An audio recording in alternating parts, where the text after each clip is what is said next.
All right, gang, it looks like we're live. Hey, Zachary, yeah, you are first. Great to see you guys. Come on in, one and all. It's a strange time to do a live feed, I guess, 4:30-ish. Not too bad, I think. Not too bad. Let's see, how do I look? I'm looking into my... Okay, yeah, we're doing okay. Great, I'll second that. Cuddly Bear, Mike King, Legatus. Good to see you guys. Come on in. We're live. Great to have you. Time to talk about the latest cancel culture victim, Gina Carano. My 14-year-old son is not going to be very happy about that. Big Mandalorian fan. We're going to talk about Gina. We're going to talk about the sickening double standards surrounding it, and we'll get into why political correctness entails double standards. It has to have double standards. Leftism is fundamentally a double standard. And we're going to look at the growing revolt against political correctness. So it's going to be very hopeful here. I think this is only going to add to it. So come on in, one and all. Hey, Ed. Hey, guys. Leanne. Great to see you guys. Thanks for coming on in. Salty Bros. Love to see you guys. Salty. I love it, though. All right. Before we get into some of the details here of what happened, you, of course, are all invited. It's Thursday night, 8 p.m. Eastern time tonight. We're going to have our weekly exclusive online Q&A that's absolutely live. You get to talk with me at 8 p.m. Eastern time. It is February 11th this evening. We hold these Q&As every Thursday night. They either involve me or one of our special guests. We just had David Horowitz. We had Daniel Miller of Texit a couple of weeks back. We have Andy No, who's coming in on Monday night to speak with us. These are live, so you get to ask your questions. You get direct access to me, direct access to these movers and shakers of worldwide conservative movement. But it's only for our Insiders Club members. So if you're not part of the Insiders Club, all you got to do is click on that link down below right now and sign on up. And as a special incentive, you get your first week absolutely free so you can try it out. No obligation. So we do this every week. Our live Q&A is a great way to get acquainted with our censorship-free Insiders Club. We are building something that is going to knock your socks off. Let's just say Facebook membership sites may be a thing of the past. You are going to be able to interact with thousands of conservatives all over the world. They are our kin, and the fellowship is the sweetest thing imaginable every day. I love interacting with them. So like I said, you'll be talking with me tonight, and you'll also be talking with our special guest, Andy No, next Monday. He'll be talking about his new book, Unmasked, about his firsthand account with Antifa in Portland. So you're going to be able to ask Andy your questions as well. We like to think of our Insiders Club as a backstage pass to the movers and shakers of the worldwide conservative movement. So make sure to click on that link below. Take advantage of this week-long free trial. And I'll see you tonight at 8 p.m. Eastern time sharp for our live Q&A. But we have something to talk about here. We'll be talking about it more tonight. We'll be talking about it in ways we can't talk here, right? We'll have to take this off the to another platform. But the MMA fighter turned actress Gina Carano has, as of today, become the latest victim of cancel culture. If you don't know Gina's work, she's most notably, she stars as Cara Dune in the new Disney Plus series Mandalorian.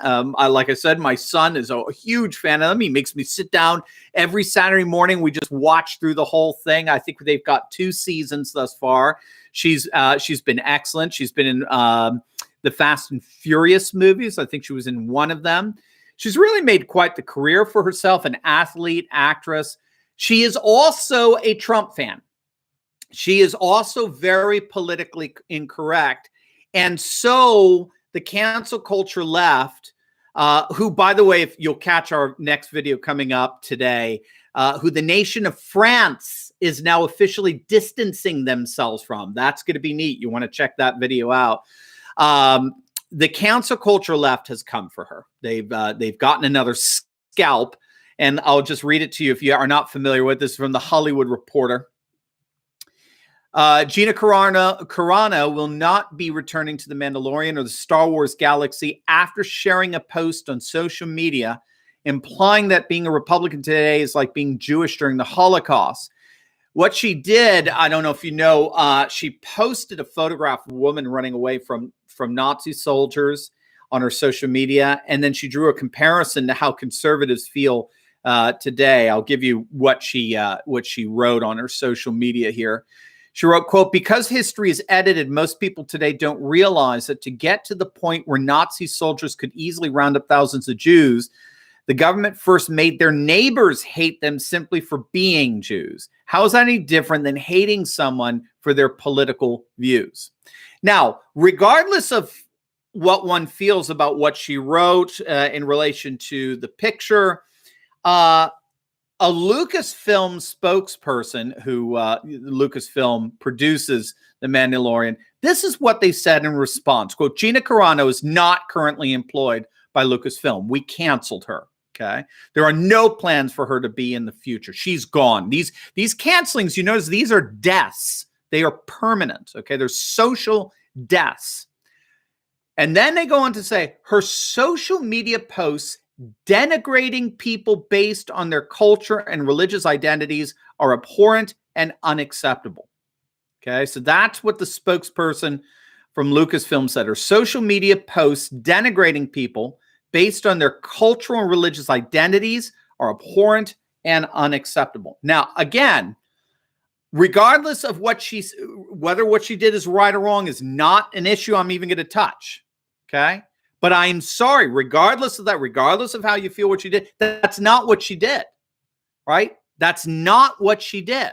She may have made an error in comparison. This may have been fallacious. She may have made a really bad equivocation, but she didn't denigrate anyone. Even the never-Trumper stalwart, Charles Cook, who I rarely agree with over at National Review, or at least rarely, unless he's talking about Second Amendment. Even he said that. She simply made a comparison between the way people were denigrated in the past to how they're being denigrated today. Now, again, regardless of how one feels about the comparison, we should at least be fair about it, right? Number one, and then turn around and ask, if we're being fair, would that be a legitimate basis for canceling someone like Lucasfilm's done? Because, as it turns out, it seems that the execs over at Lucasfilm are perfectly fine with Nazi comparisons if they're made by those who identify with the left. And that's because, as it turns out, another star in The Mandalorian, Pedro Pascal, he has also made a Nazi comparison of his own. Back in 2018, Pedro Pascal took to social media to make his own comparison between Jews rounded up by Nazis in the Holocaust and illegal immigrant children being jailed in the U.S. because of Donald Trump's policies. Now, to his embarrassment, as Kyle Smith reports, to his embarrassment, Pedro Pascal used a photo of children that was not taken in the United States. It was actually a photo of Palestinian children. But regardless, what Pedro Pascal did, it seems to me, is at least formally the same, right, as what Gina Carano did. So that leaves us then with the question, did he get punished for it? Did he get canceled for it? Well, this was in 2018. He's been in The Mandalorian. Obviously not. You know the answer.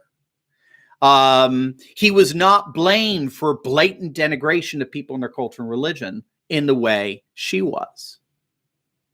You see, the reason why conservatives get the boot, but the liberal doesn't, as a matter of fact, the liberal gets celebrated for making the very same comparisons, is precisely because of political correctness. And political correctness, by its nature, entails a double standard. You have to understand that. And it entails a double standard because of the way it functions as a taboo code in our Western society, right? We all know what a taboo code is, at least intuitively. Taboo codes, function very much like immune systems in any given social order. Okay, sorry to pull out my cultural anthropology from my PhD days, but basically societies function very much like biological organisms in that they have immune systems. Social orders, if they are going to survive, they have to maintain a healthy equilibrium of power relations between the various institutions and structures and arrangements in the social nexus. If that equilibrium gets disrupted, the social order risks falling apart, or it could in effect get replaced by a new one.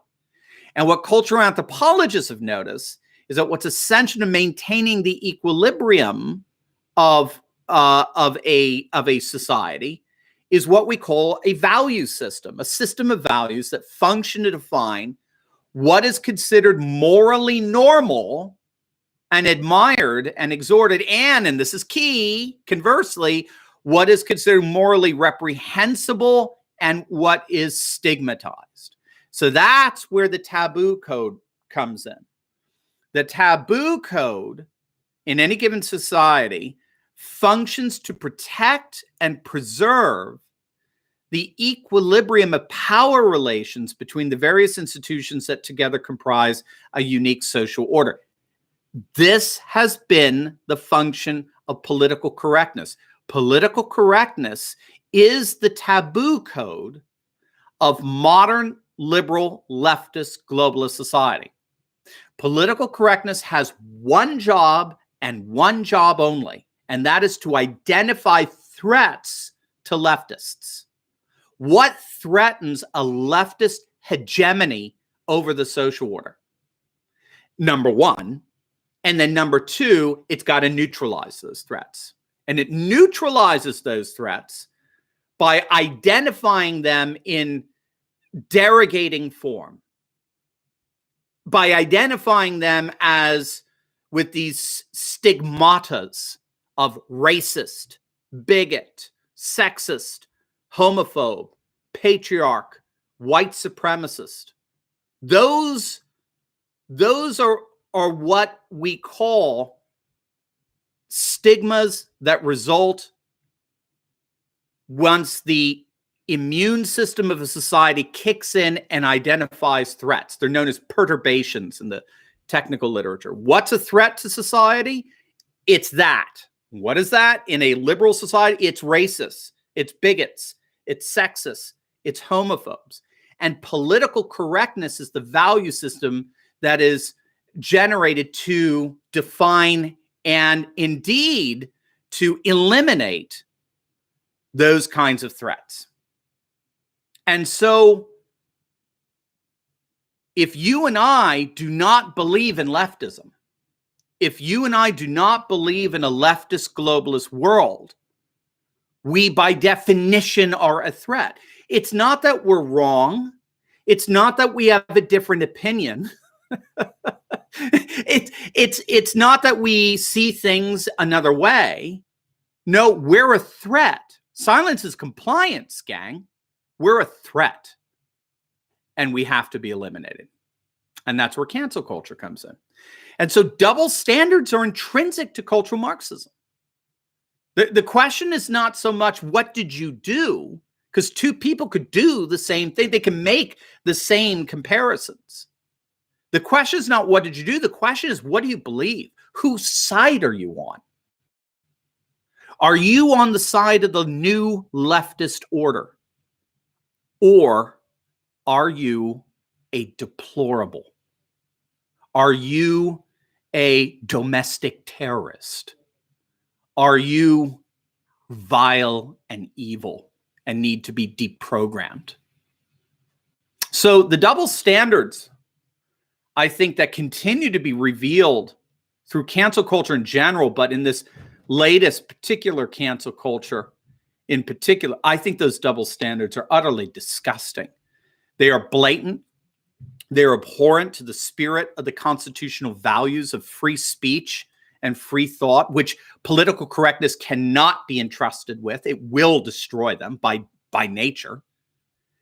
And I think, frankly, this is one of the reasons, to be honest with you, why we started our own Insiders Club. We wanted a forum where people could join and freely express. They can breathe. They can breathe their opinions and their views without the fear of leftist censorship. We had David Horowitz on last week as our guest. Thank you, Hunter Nort. Thank you, sir. Very appreciated.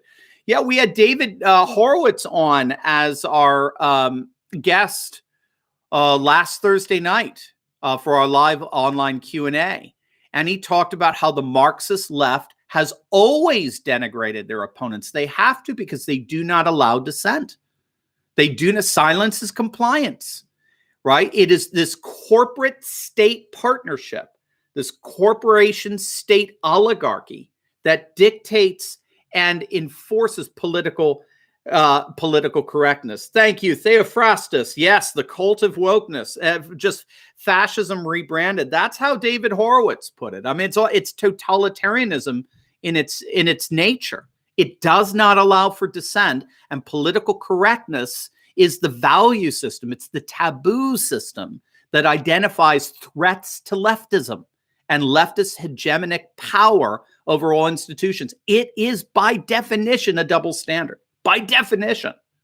Now, the good news is that more and more people are openly saying that. More and more people are openly coming out and saying that. And there was a recent survey by an international research initiative called More in Common. Researchers asked about 8,000 respondents a number of questions about race, immigration, sexism, free speech, other cultural issues. And they found an astonishing number in terms of the people that are ready to rise up against political correctness. But we're going to save that for later on tonight, okay? I want you all to come on out to our live Q&A. We're going to move this venue from YouTube over to our Insiders Club tonight, February 11th, 8 p.m. Eastern Time, where you're going to have live access to me and our special guest to ask your questions. These live Q&As are exclusive for our Insiders Club members. You can join simply by clicking on the link below. And for a limited time, you're going to get your first week absolutely free, no obligation. You could try it out. We'd love for you to stay as a member, of course, because you'll be networking with conservatives all over the world. You're going to absolutely love it. And you get to ask your questions of some of the movers and shakers directly. They're live, piped into your living room or your bedroom, wherever you have your computer. Next Monday night, we're going to have Andy No talking about his new book Unmasked and his direct interaction with Antifa in Portland. You're going to absolutely love it. So click on that link below, become an Insiders Club member, get your first week absolutely free. And I'll see you tonight, 8 p.m. Eastern Time for our live Q&A. And then next Monday night for a live chat with Andy No. Can't wait to see you guys. All right. God bless.